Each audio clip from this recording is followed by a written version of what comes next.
What's up, guys? So you might have already heard that we are doing the electric cycle rider eMoto class this year at the 2022 Red Bull Tennessee Knockout, which is coming up like really soon. And I still haven't picked the bike that I'm going to ride yet. I've got 4 options back here. These are all great options for running a hard enduro, which is what the Red Bull TKO is. Behind me, I've got the Talaria Sting, the Electric Motion Escape R, the KTM Freeride EXC, and my ultimate Sur Ron XX build. The ultimate goal is to have a bike that goes through technical terrain really well, and I think all these bikes do that. And so I need to make a decision which bike out of these 4 is going to be the best bike to run at Red Bull TKO, and that's what I'm going to do in this video, is run through the differences between these bikes and what I'm going to choose and why. Speaking of the XX build, yes, the bike is back in commission. You might remember when we were testing the Form Foundry kit, I went off a small log and the bike immediately cut out on me. It was still turning on, but it wasn't going anywhere. So I removed the tip over sensor, I tried a new throttle, and Sur Ron even sent me a brand new stock controller to try out. Thank you, Sur Ron. Well, it turns out some things are so simple that you easily look past them. I got a second set of eyes from the guys at Motoclops, who were able to figure out that the 8-pin connector had a bad connection. And by bad connection, I mean that when I came down off of that hit, it was enough to ever so slightly disconnect the connector. But it was still enough to kill the bike's power. So yeah, it was that simple. I owed you guys an update on that, and I do want to vouch that it was not a reliability issue. The bike is working great, and you'll see more on that bike soon too. Back to the shootout. I'm going to rule 2 of these bikes out right from the start, and I'll explain why. I really like the Talaria, and I think the bike has a ton of potential, but this bike is currently completely stock, and without having enough time to modify it, it just does not have enough to bring to the table in stock form. For partially the same reason, I have to rule out the XX build as well. Again, there's a ton of potential here. It's got the right ergonomics, it's got the right wheel size, but we are going to be lining up with a bunch of heavily modded Sur Rons and Talarias. The XX just straight up does not have enough power to be competitive. I'd probably be singing a different tune if this bike had a different controller and battery, and that might be coming in another video. But currently, it just won't have enough spunk to keep up with all the 72-volt bikes that are showing up. In addition, I've had some real inconsistent battery range tests with these bypass batteries. If I'm riding flat out, it just doesn't give me enough confidence that I'll have enough range to finish the race. So that leaves the KTM Freeride EXC and the Electric Motion Escape R. The Freeride is putting out 18 kilowatts of peak power via a 260-volt battery that boasts 3.9 kilowatt hours of capacity. It's got a 21-inch front and an 18-inch rear wheel. It's got a WP Explore fork and shock, and it weighs a hefty 245 pounds. The Electric Motion is putting out 11 kilowatts of peak power via a 50.4 volt battery, producing 2.7 kilowatt hours of capacity. It also has a 21-inch front and an 18-inch rear that is set up on tubeless Michelin Trials tires. It's got a Tech Trials fork, R16V shock, and it weighs in at 187 pounds. Oh yeah, it also has a hydraulic clutch, but more on that later. Let's start out on the Freeride.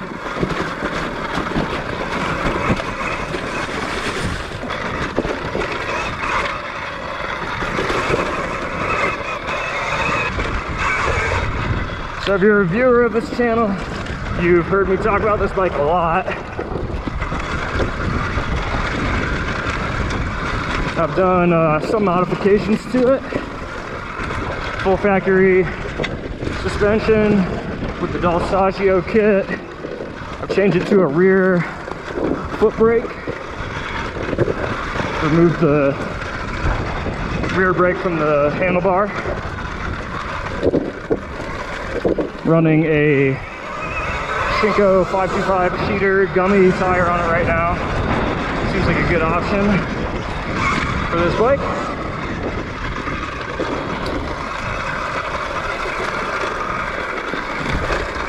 But what I like most about this bike is that it's got good snap, it's good power, good trail bike.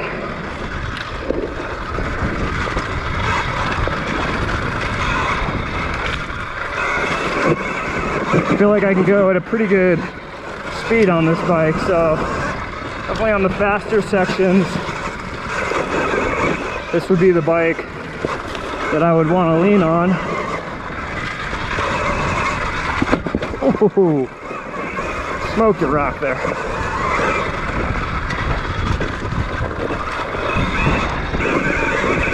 This isn't too technical what I'm riding right now, but there will be some fast sections at TKO, especially in our first race. So, something to take into account there.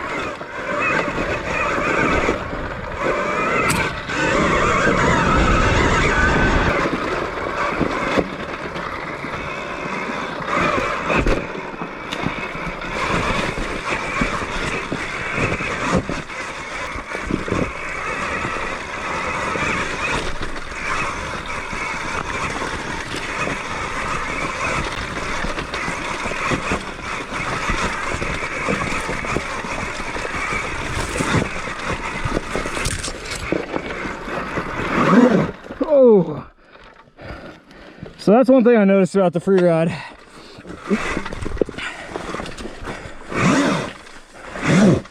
It lights the tire up really easy. Like, I wish I had a clutch right there on this bike.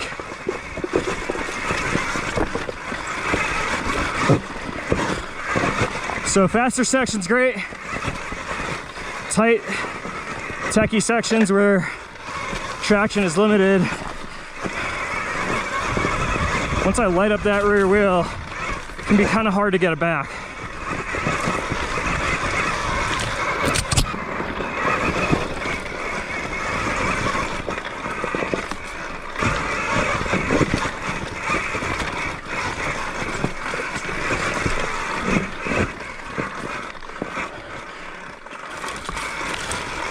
Oh, if this bike had a clutch though,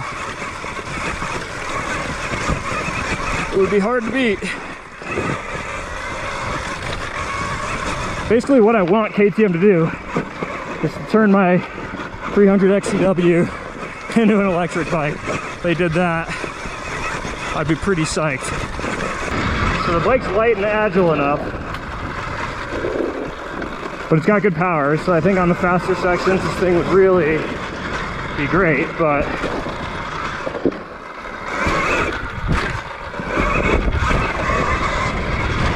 not sure on the tighter technical sections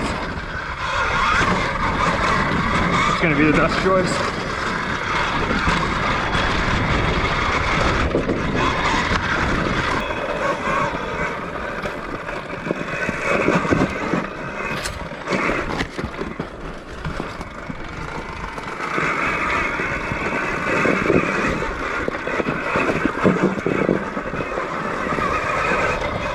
So one thing about the KTM though, is the throttle mapping, power delivery is really smooth and pretty predictable, which is not the same for all electric dirt bikes.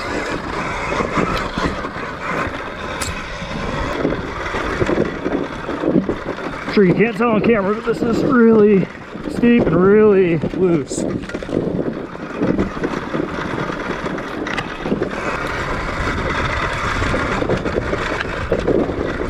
Too.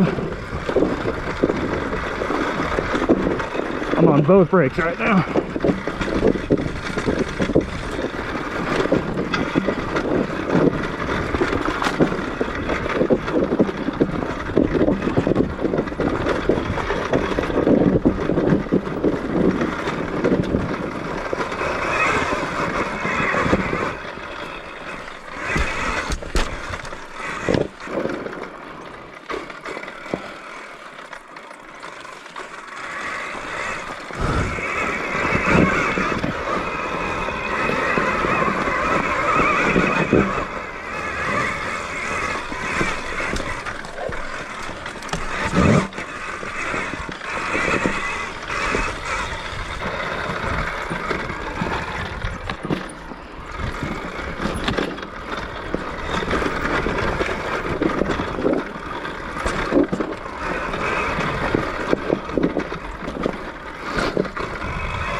Yeah, this cheater tire is great.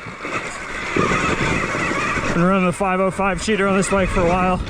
Just put on the 525 and may not look like it, but that section swallows up a lot of riders, and yeah, Sting actually just did a very impressively easy job with that. I would attribute some of that to that tire.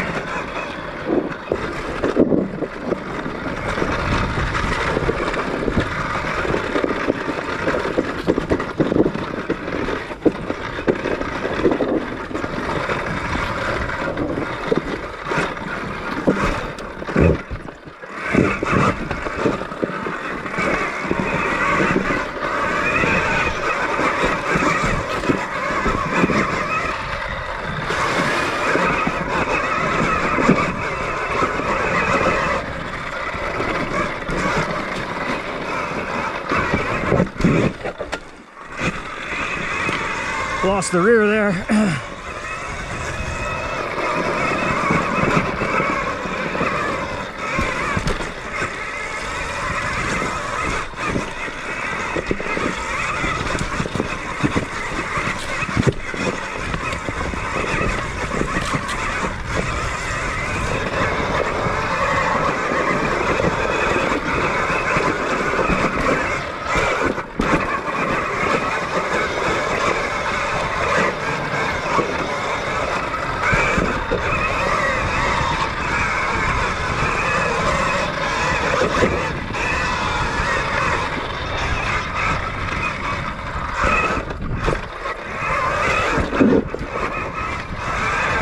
All right, guys, so just finished my run on the KTM Freeride.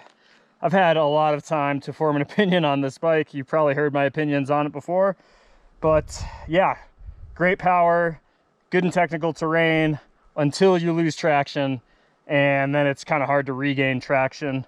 Yeah, fast in the open, you know, faster trail stuff. I think this bike is really good for that. A little heavy, but it rides light. Let's go see how the electric motion compares. All right, electric motion Escape R. It's actually been a while since I've ridden one of these electric motions, and yeah, I'm reminded pretty quickly right now why I was so fond of them last time I did ride them. They're really unique, especially this Escape R, because it's got a clutch, a hydraulic clutch. No gears, still just one speed, but the clutch is really unique. And not that you really need it a lot in just, you know, your everyday scenarios, but it is really nice to have when you do want it. The bike's peppy, nimble.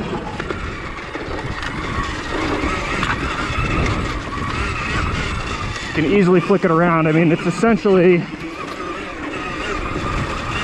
the electric motion trials bike with a seat and a slightly bigger battery. Bike has really good traction. It's got Michelin Trials tires on it right now. And yeah, nice and gummy.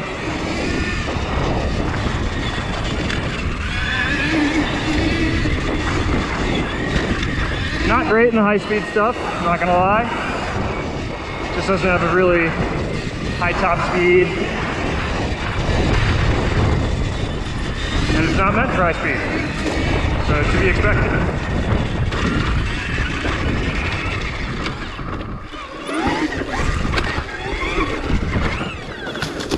Oh, almost lost it there.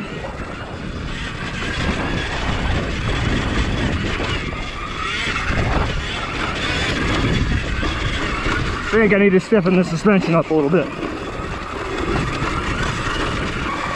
It's definitely different type of suspension. This is all trial stuff, and it's suspended a little bit differently. You can feel that. The chunky stuff. I don't know what speed I'm going here, probably 15 to 20.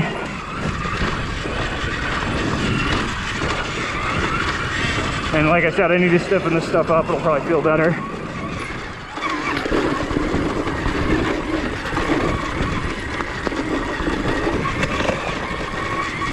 I'm running in the blue mode right now, which is the middle mode. Green's far too slow, and the red's a little too punchy off the bottom, in my opinion. Blue's most usable power.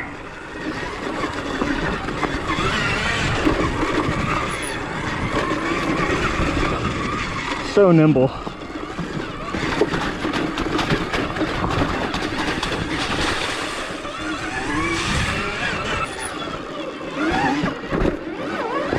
All right, let's get into some technical stuff.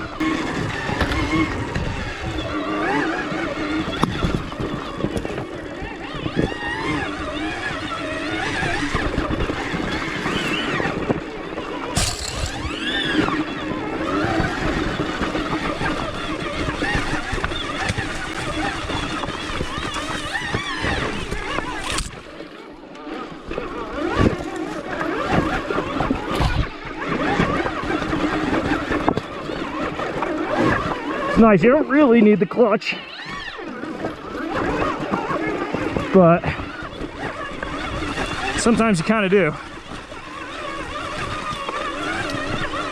Try not to use it as a crutch, but definitely nice to have.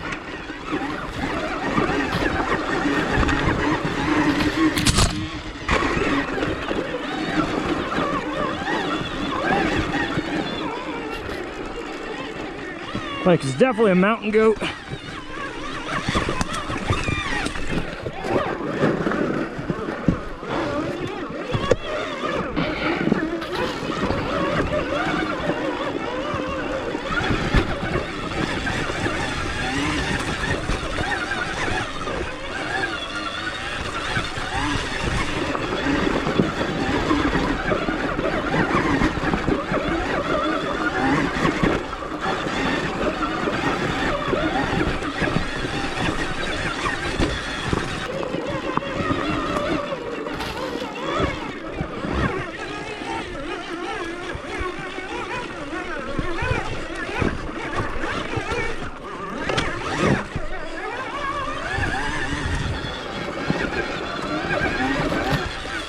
Having just ridden through here on the KTM Freeride, I feel definitely more nimble on this bike.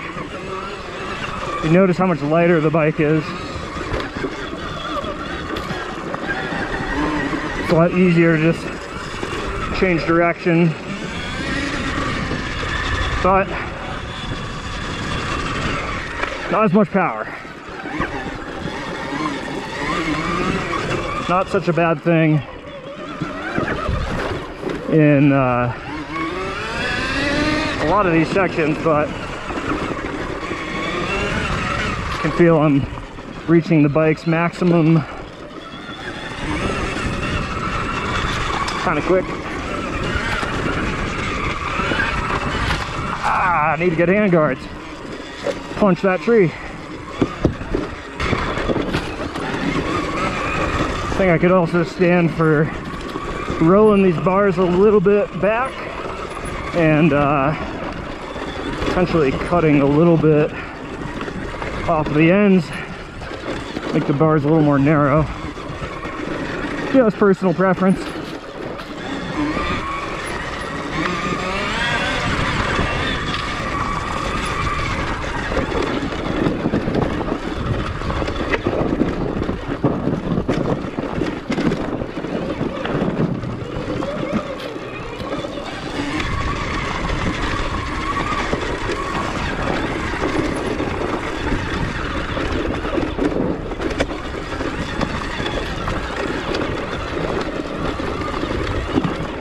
This stuff's steep.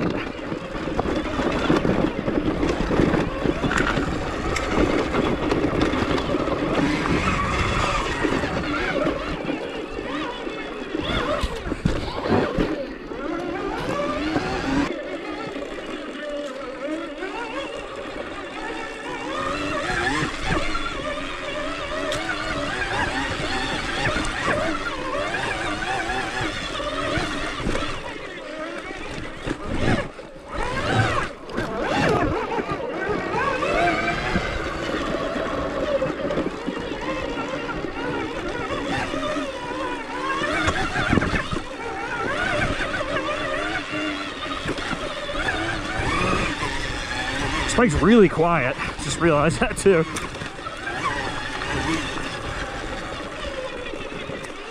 Really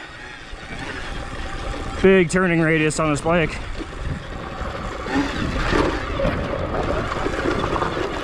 Feels like you could turn and almost do a 0-degree turn there.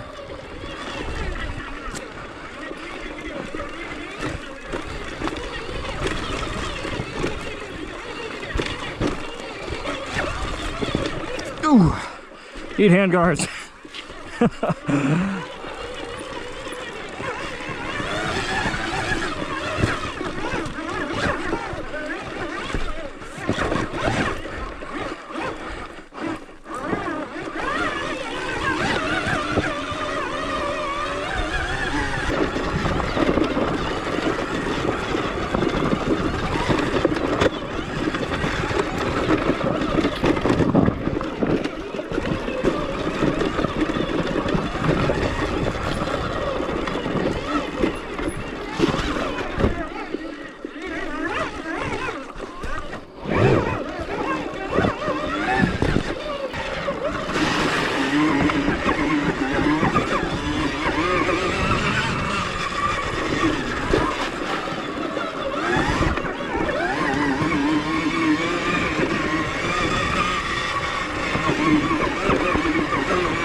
All right, so the electric motion also has a cool feature.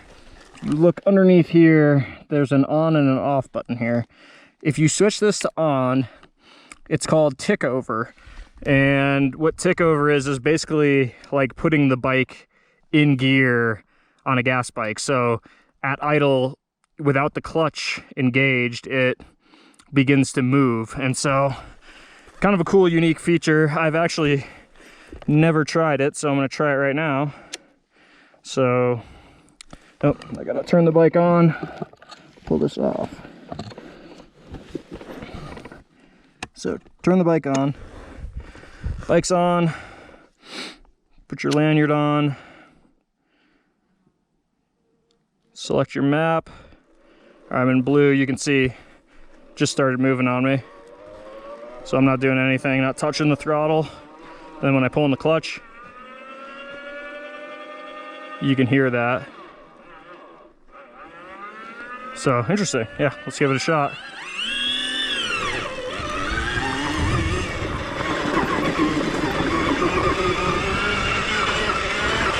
I could see it being beneficial in some of those technical sections where I feel like I was using the clutch just by habit. Oh, I need hand guards. That tree just grabbed a bunch of front brake for me, even though I didn't ask it to.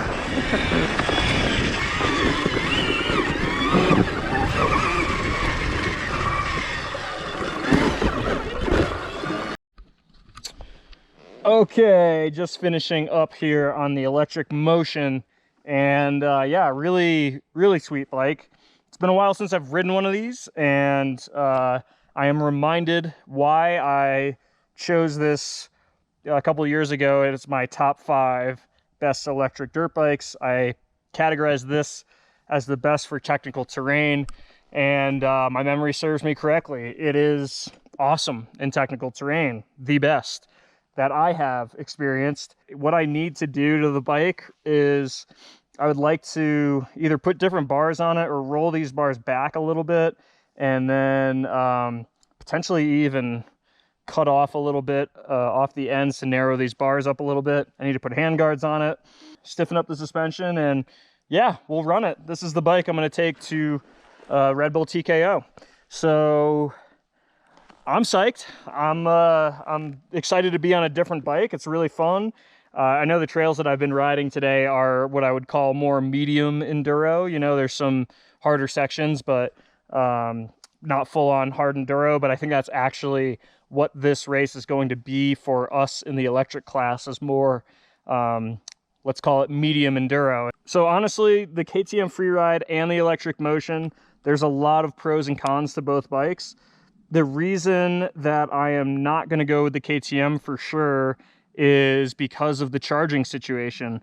That bike utilizes a 220 volt charger, and there just aren't going to be those options at TKO. And so, you know, I could complete the first race on that bike, but if I'm lucky enough to advance to the second race, I'm going to need to charge that battery, and I'm not going to have an option to do that. So that alone is basically a killer for the KTM Freeride. There's no real option unless I just wanted to race the first race, which I don't. I would like to have the option to race the second if I'm able to do so. So, high speed sections, KTM Freeride definitely wins. And yeah, I mean, that's another great bike, but it's the, you know, the real benefits with the electric motion is its weight. It feels really light and flickable and nimble, and that's really nice in the technical terrain. Like, that's what you want, is something that's not going to wear you out. And I like the idea of having the clutch. I don't know how much I'll use it, but it's nice to know that it's there. So electric motion 2022 Red Bull TKO bike. I'm pretty excited about it. That'll be coming soon, August 13th.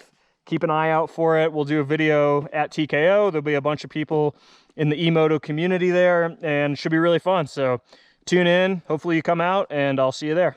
See ya.